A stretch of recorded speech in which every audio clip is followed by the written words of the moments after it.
Hello, YouTube, and welcome to Mrs. Koi Style. My name is Kawana. I thank you so much for joining me here on my channel where I talk about my style, your style, everyone else's style, including lifestyle. So if you feel like that's something that would interest you, I hope that you will consider subscribing to my channel and hitting that bell notification so that you never ever miss a video.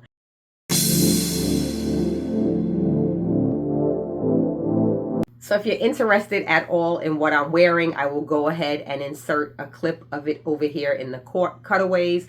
It's just this sheer blouse that has like little polka dots on it that I picked up from H&M many years ago. I'm sure it's sold out. I like the little ruffle detail here on the sleeve. It has a ruffle neck, but you probably can't see the neck. Well, I'm sure you can't because I am wearing this Vivienne Westwood inspired choker that I picked up pretty recently. I'll go ahead and I'll link that down below. I'm sure that the blouse is sold out. I'm wearing a pair of black skinny jeans. I'm going to be throwing on some boots. I'm not sure yet what color, but you'll see it when I actually put it in the cutaways. And I added this knit kind of beret hat.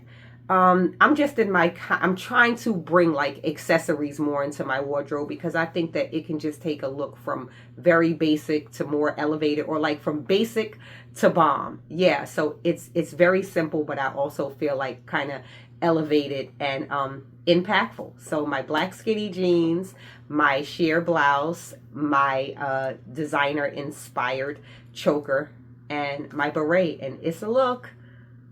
So now that we've gotten that out of the way, let's get into today's topic. Since the top of the year, I've been going back and forth with my friends, with my girls about, what's in their closets, their plans to shop, their plans not to shop. It's just kind of all over the place. Everyone has different goals based on finances, based on what they want to do with their lives, just whatever's going on, right? So I'm thinking to myself that I know for certain that I am not going on a no buy. For right now, it's just not realistic for me. I actually did a kind of unintentional no buy last year. If you're interested in hearing more about that, we can talk about that in another video. Just let me know down in the comments. But anyway, I feel like I'm a shopper. I am definitely a person who enjoys browsing every now and again. I pick up some things. I pick up things not based on a list, but based on a feeling, right? And the reason why I go off of a feeling primarily is because I don't pay full price for anything. That's not the way this girl, that's not the way this girl is wired, right? I am not paying full price for anything. I need to find it on sale. Now, that could be like a gift and a curse, right? The gift is that I'm saving money, but then at the same time, I see something and I'm very eager to buy it because it is in fact on sale. So that's kind of what I go for. I'm always, checking the department stores. That's where I prefer to shop because I like their return policies. So you'll find me always perusing Saks, Nordstrom, Bloomingdale's, like, all of the stores. So I'm going to see something, I'm going to go ahead and add to cart and buy it. There's certainly more of an immediacy around buying things on sale because there's a concern that they're going to sell out. Sales happen like kind of like in a blip, in a moment. They may only have one size or two sizes. So that anxiety or that kind of rush and adrenaline to be able to do it is there, right? But what I do, I'll go ahead and I'll order the things. Now, this can be a tip. So, maybe grab a pen so you can get this. My tip, my suggestion, what I do is I'll go ahead and I'll buy those kind of spur of the moment purchases and I'll put them on a clothing rack in my home, right? And I'll have them for maybe 2 weeks, definitely within the return window. Typically, you're going to get about a 30 to 45 day return window. But if you're shopping with Nordstrom, no plug, definitely not sponsored over here, but Nordstrom's gives you a whole year to return. So that's pretty significant. But anywho, I go ahead, I grab those items. When they come into my house, I'll try them on, make sure they fit. I may not exactly know what I'm going to pair them with, but I knew that there was something about this item that sparked something in me that made me say, Kawana wants to buy that. Either it's a dope style, it might be something that's trending, or it could just be something that I just feel like I need to have in that moment, in that rush when that adrenaline is pumping. But anyway, I go ahead, I put that on the clothing rack, and then as the days progress, I start to think, what is it that I'm going to pair that with? How am I actually going to wear it?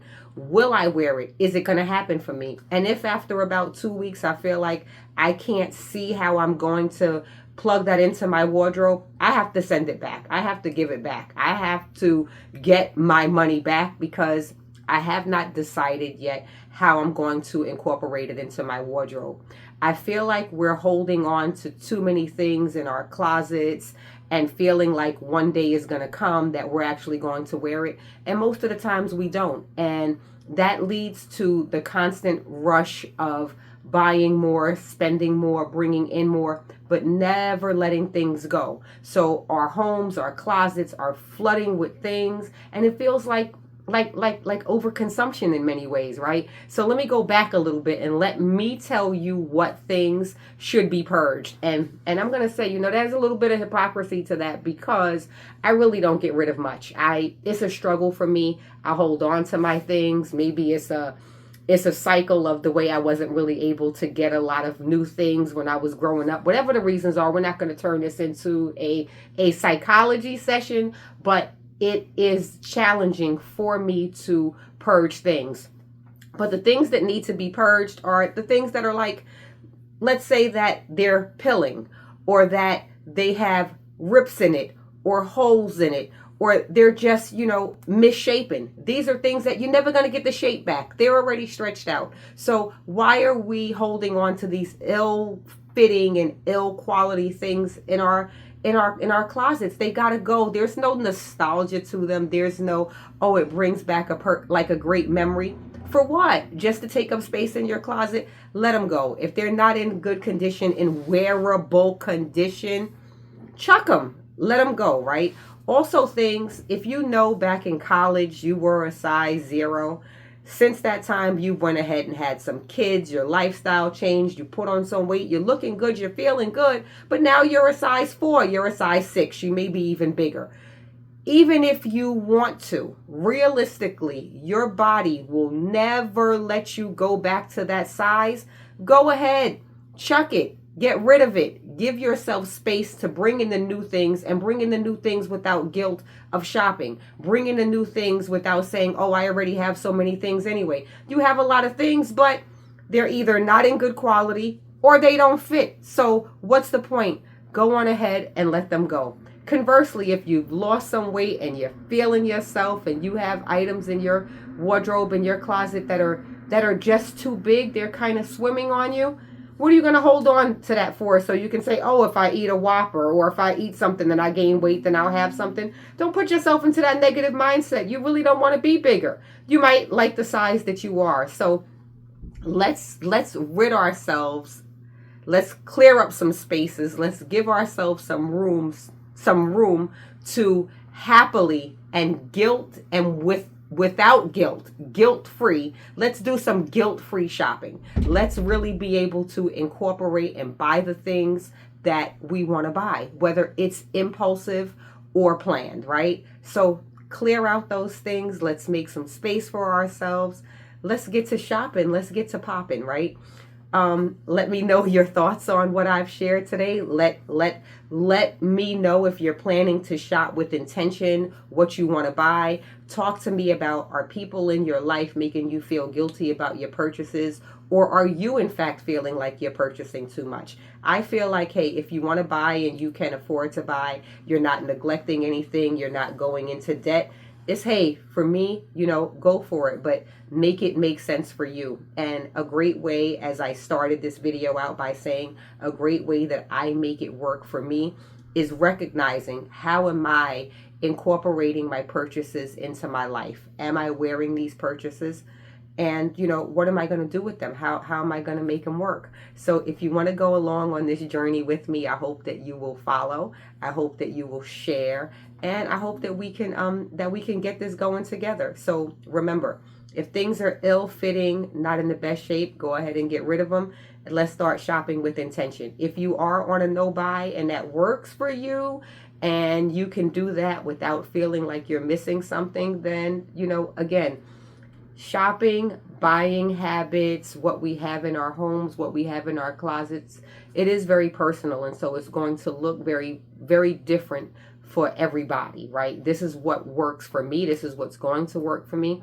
I'll keep you posted on how I'm going, but I'm going to let you know I am going to be shopping. I'm going to buy because I do not want to deprive myself, but I also want to be realistic about what I'm going to keep and what I'm going to wear. So what you'll be seeing moving forward, you're going to see some hauls, what I purchased, what I'm sending back, because I can send something back with no guilt. It's not like I'm jumping on the bus with it, I'm wearing it, I'm taking it anywhere, going out to dinner. I'm not doing any of those things. I'm trying them on in my mirror. I'm going to be trying them on with you. I'm going to be sharing with you and letting you know what I've decided to pair these items with or why I'm going to send them back. But that's what we're going to do. Let's do it together. Let's make it a team, right? And everything I'm going to be doing from this moment forward will be me to a C. I thank you so much for joining me today. Give this video a thumbs up, subscribe if you haven't, and I will see you in the next one. Thank you so much.